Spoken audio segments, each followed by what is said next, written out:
Nickelodeon has always been a popular kids channel, but in the last few months, more and more people are becoming aware of the other side of all these popular shows we grew up with. When we were kids, you probably saw shows like iCarly, Zack and Cody, I loved Drake and iCarly. Josh, and everything seemed perfect. These shows sold the American dream to the world. It felt like these shows were magical. But then skip ahead just a few decades, and suddenly people are starting to learn the truth about what was really going on behind these shows, and how truly twisted Hollywood is towards child actors in particular. And when you look closely into this, you realize how deep the rabbit hole goes about the man who created it all, Dan Schneider. You see, Schneider was the producer and mastermind behind shows such as Drake and Josh, Zoe 101, and iCarly. It's kind of crazy, such a fucking evil guy was so good at making kids shows. Many more. The stories were great for kids. Real, they were hilarious, they stood the test of time, they were nostalgic, the actors had brilliant chemistry on screen, and children loved the shenanigans that the characters got up to. With all this fun being portrayed, Nickelodeon the American really dream being sold to generations across the world, there was no way to guess that something deeply disturbing was happening behind the scenes. But then in 2022, the kid stars that people had grown up with their whole life started to speak up about their experiences on the shows, showing that this picturesque image they were putting out to the world was really the complete opposite behind the scenes. Realizing that there was a trend amongst the actors, Investigation Discovery decided to dive into the world of Nickelodeon and find out what really happened behind the scenes, and the results were incredibly disturbing. And so they would post their discoveries in a docuseries that's blowing up right now called Quiet on Set. Has anyone actually seen the docuseries? And horrifically, while it does highlight the abuse and toxic environments young actors had to suffer through, it barely even scratches the surface. That's why in this video, we're gonna show the even darker. Apparently the docuseries didn't mention even the worst things that Nickelodeon did. It's like a very sugar-coated version of it.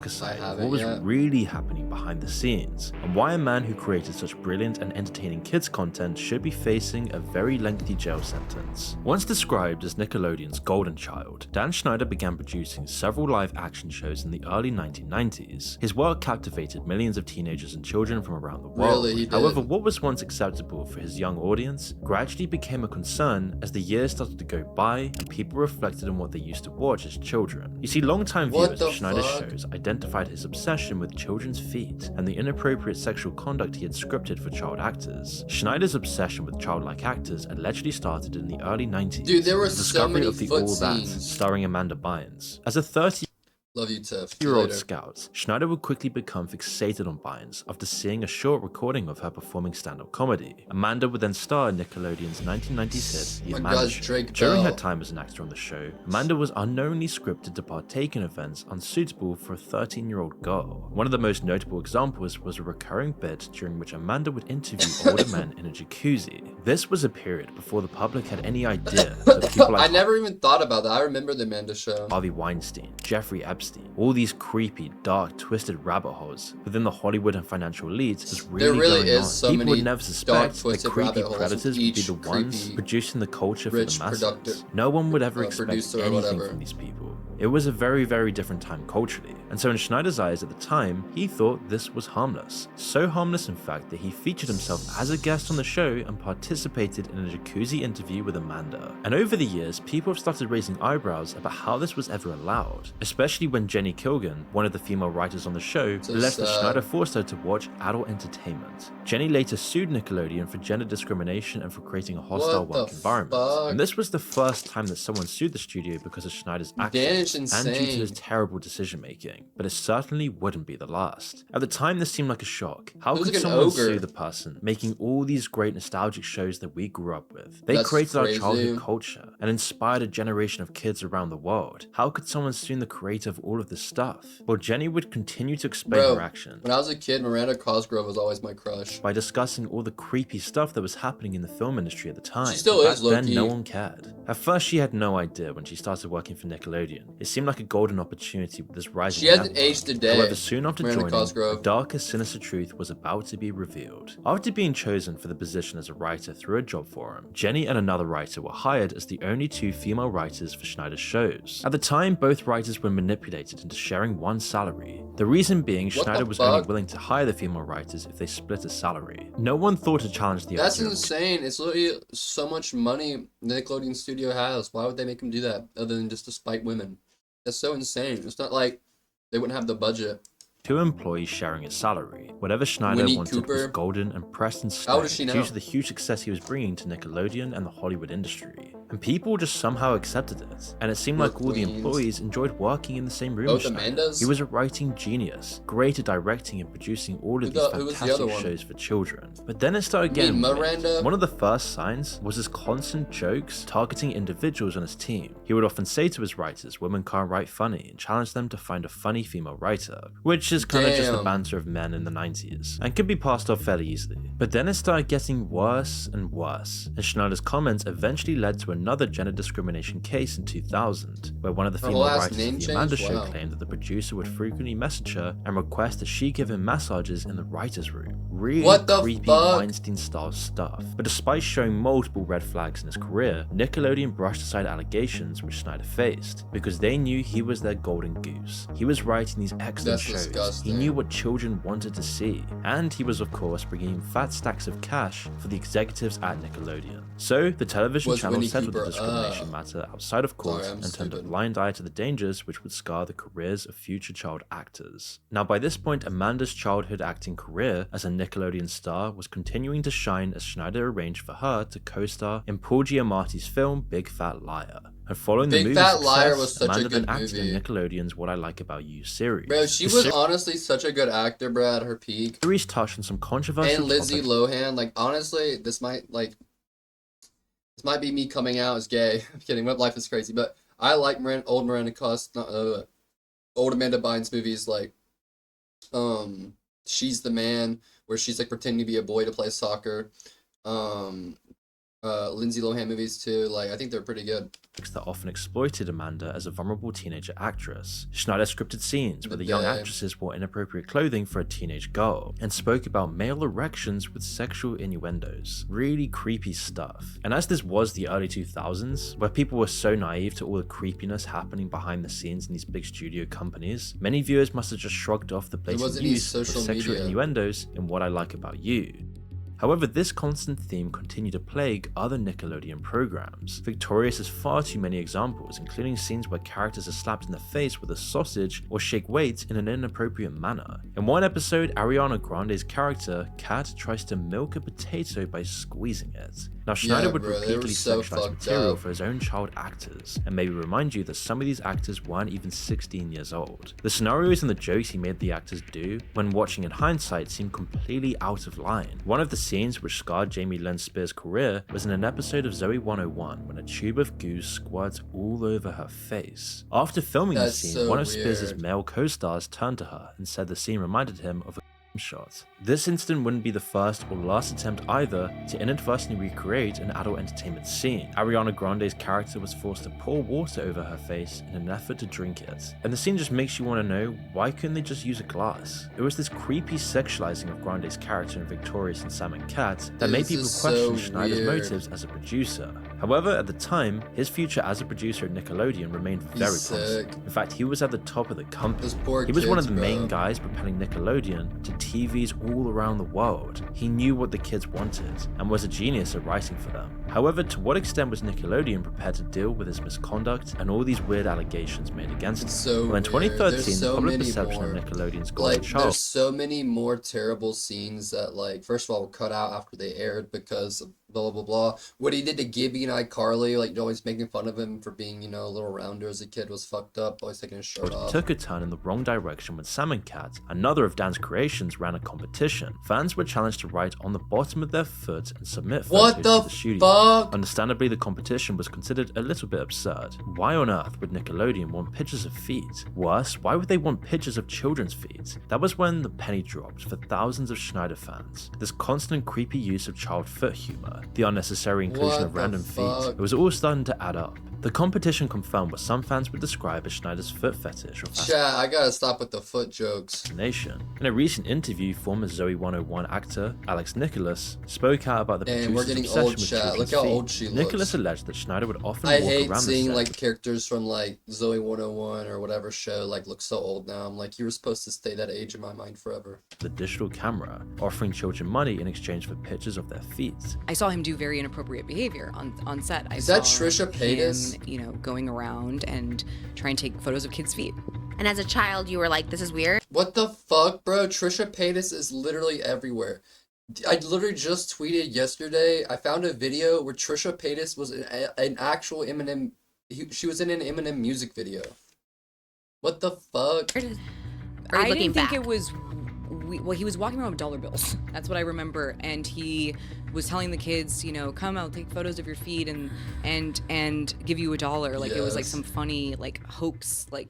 Schneider made things significantly worse for himself when he began posting photos of female actresses' feet online. This immediately raised concerns, and Nickelodeon subsequently launched 2 internal investigations due to concerns about Dan's behavior. Jeanette McCurdy, who played Sam in iCarly and Sam in Cat, said that after the investigation, Schneider would refrain from interacting with certain actors from the show. Instead, he would write notes from his office and have an assistant pass them on. Not only did this leave his reputation hanging in the balance as people were unsure what to think, but it also left people wondering what Nickelodeon had found that made Schneider so keen to stay in his office, and if it was so bad, why wasn't he forced out of the company and Hollywood itself? Despite concerns and the fact that something dodgy was clearly going on behind the scenes, he did as far as work. Imagine what he did in private. Dude, imagine what we're not seeing. Yeah, exactly. Imagine what we didn't see. The cuts that he cut for himself, he never gave out to anyone else. The private auditions to hopeful young stars and stuff like that.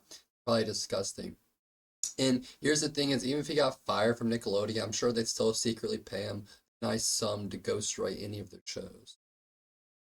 Money talks. Oh yeah, money talks, bro. Like, what do you, like, all the time in Hollywood and in every level of life. Producer continued to work for the Bro, I literally watched this true crime documentary last night when I was going to bed, and this guy murdered his grandma for $250. television channel and produced Game Shakers and Henry Danger. Literally, his grandma had got back from the grocery store and she had used her social security check, and she had $250 left. And there's even a video because she had a camera in her house. He saw it. Instead of just stealing it, he killed her for it. It seemed like the studio had purposely forgotten about all that had MTV transpired. owns Then Nickelodeon. in 2017, Nickelodeon's parent company Viacom CBS launched another investigation into Schneider's alleged sexual behavior. Whilst the results of the investigation found no evidence of sexual misconduct, the report did reveal that Schneider could be verbally abusive towards those who were working for him. This reawakened fans' concerns, and in 2018, after extensive rumors that Schneider was sexualizing actors, he was unexpectedly sacked by Nickelodeon. But at this point, it'd been decades of him working at the company. Now, the studio didn't help the rumor mill when they gave the former producer a $7 million payout following his termination. Damn. And after being sacked, Schneider denied any allegations of misconduct. In a statement to the New York Times, he said, quote, "I couldn't and I wouldn't have a long-term friendship and continued loyalty from so many reputable people if I mistreated my actors of any age, especially minors." However, there are some other overlooked issues as well. For example, one actor, Tiesha Hampton, who was formerly married to Cal Mitchell and Nickelodeon's Star, went online in an interview addressing and outing Nickelodeon's practices head-on. The reason why the TV shows, the Nickelodeon shows were filmed in Florida was because Florida had no child labor laws. Tiesha claimed that Nickelodeon moved to film in Orlando, Florida because of their lack of child labor laws. This gave producers the freedom to do what they wanted with no consequences. Tiesha said they would show adult entertainment and be completely inappropriate with their child actors. They would even go to clubs with fake IDs supplied by people on set. Because we would get into clubs and we were young, like 16, 17 years old, we'd be in clubs. Damn. And the people on the set in Florida made us fake IDs. Child actors were picked on how much control they had with parents out of the way. If an active parent wanted to be on set, they would say it was distracting. And one parent even spoke out about it, Tracy Brown, whose son Brian Hearn was cast in season 7 for all that. And Tracy had no problems telling Dan Schneider no when asked if Brian could go out with him. She said that Dan did not like her, and she did not like him either. And apparently this ultimately led to Brian being fired for having a controlling parent involved. Now, Nickelodeon's plans to quietly get rid of Schneider while sweeping what he'd done under the rug completely backfired after Quiet on Set and get rid of Schneider has a literal neck beard to cover his, like, turkey chin. While sweeping what he'd done under the rug. Exactly, life is crazy. Like, these executives, they might be pretending like they care about, oh, we gotta fire him, he's a sexual predator, blah, blah, blah. They're only doing it because they got caught. If they could have kept making money off of him, kept it a secret, they would. But completely backfired after Quiet on Set aired. Real and uncovered life. the atrocities of Schneider and many other members of the Nickelodeon team, and how predatory Hollywood is as a whole to child star actors. Nah, Hollywood the is 5-part so... documentary series features... Dude, I've come to truly believe that Hollywood is literally like just like a pedo sex ring. Testimonies from a number of former cast members, including people like Drake Bell, Carl Sullivan, Katrina Johnson, and Alexa Nicholas, amongst many, many more. And the stories expose what it was like working with Schneider and how child actors at a young age were forced to participate in scenes that left them feeling violated.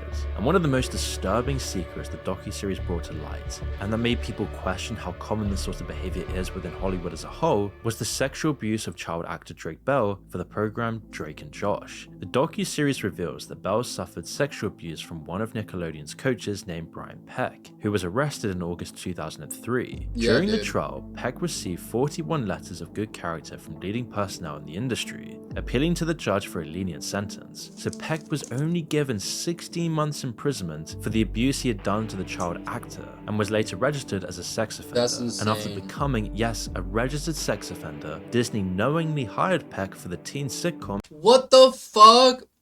They hired a registered child sex offender for The Sweet Life of Zack and Cody?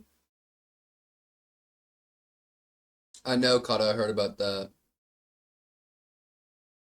Sweet Life of Zack and Cody. The Oh controversy my God. centered around the documentary series forced Schneider to face the music, and in response to the docu-series, Schneider decided to go back on a statement he released to the New York Times, and released one of the most controversial and scripted apology videos. In the video, Dan is being interviewed by Bro, I can't believe Tebow, you know, the guy who put the bagels on the stick and the tacos, I can't believe he's like a corporate shill, like interviewing Dan. One of his former actors from the series iCarly. A Nickelodeon actor who experienced firsthand what it was like to work with Dan on set would be the perfect interviewer for a video of this magnitude. They'd put Dan on the spot, make him squirm, and answer for the abuse he put so many people through for years. No, they paid him Unfortunately, off. the video was far from what people were expecting. Boogie didn't press Dan for answers or bring up how he sexualized children in his shows and forced them to do wildly inappropriate scenes. Dan doesn't even bother taking accountability for his actions. I can tell you why it hurts really bad for me. In fact, the entire video was made as a PR stunt to try and make him seem like the victim and to justify his actions at the time. The producer shows sentiments of remorse for his actions, and even sheds a few tears. But the whole thing is just so inauthentic. He even attempts to pull one of the tricks that landed him where he is today, ignoring the gravity of the situation and mitigating his actions. Look, I've had some employees that have worked for me for 10 years, some more than 20 years, who would work with me again, but not everybody. There's still a significant number that didn't have a great time working for me. Instead, he shifted the blame back to the studio by explaining that every show and script had to be approved by network executives, and that any scenes that could be seen as inappropriate or upsetting somebody could be edited out. So if there's anything in a show that needs to be cut because it's upsetting somebody, let's cut it. So I think it's big for you to say with your work, if it's viewed as that today, you don't have a problem. Cut it. Cut it. I mean, that's a solution. While the studio can be blamed for many of the things that were allowed to happen, Schneider is far from innocent. At least that's what the court of public opinion says. The truth of the matter lies in the shows that Schneider produced. He's constantly been such a weird guy to be around, living out his dark fantasies through his shows and relationships with child actors. Like now people are saying bro, that his attempts to emancipate has been caught from her parents back in the early 2000s was merely a ploy Like, imagine the stuff that happened behind the scenes. to play the fatherly figure he so desperately wants to play. His obsession with being a dominant fatherly figure even made his child actors refer to him as daddy on set. The docu-series revealed several scenes where Schneider would put his arms around his actors and in a sense manipulated them into thinking that they were his prized possessions. Not only did Schneider feel like he could control these kids, but he forced them to reenact his wildest fantasies. And in all honesty, an insincere apology from him in a scripted video will never be enough to change what happened. His idea of cutting out inappropriate scenes from shows that aired close to 10 years ago is totally ludicrous. Yeah, Dan that's Schneider's stupid. $7 million paycheck meant that The he worst, unfortunately, there's so many insane cases of Disney stars, from lead roles to side characters to extras, being abused and going off the deep end on Disney, Nickelodeon, everywhere. It's way too common of a trend to like not notice and say there is something going down. never has to work another day in his life. He is completely set for life, not to mention all the success he brought Nickelodeon and how much he was rewarded privately. So despite the accusations against him and the fact that he will never be able to produce again, it certainly seems that this is a worrying trend that's being uncovered throughout Hollywood, and it's just a symptom of a much wider problem happening in the entertainment industry as a whole, and only time will tell who will be exposed next. That's crazy. And like I said, like, They didn't even in this video they didn't even cover the worst things because in the like it's crazy. Some of the worst things can't even be put on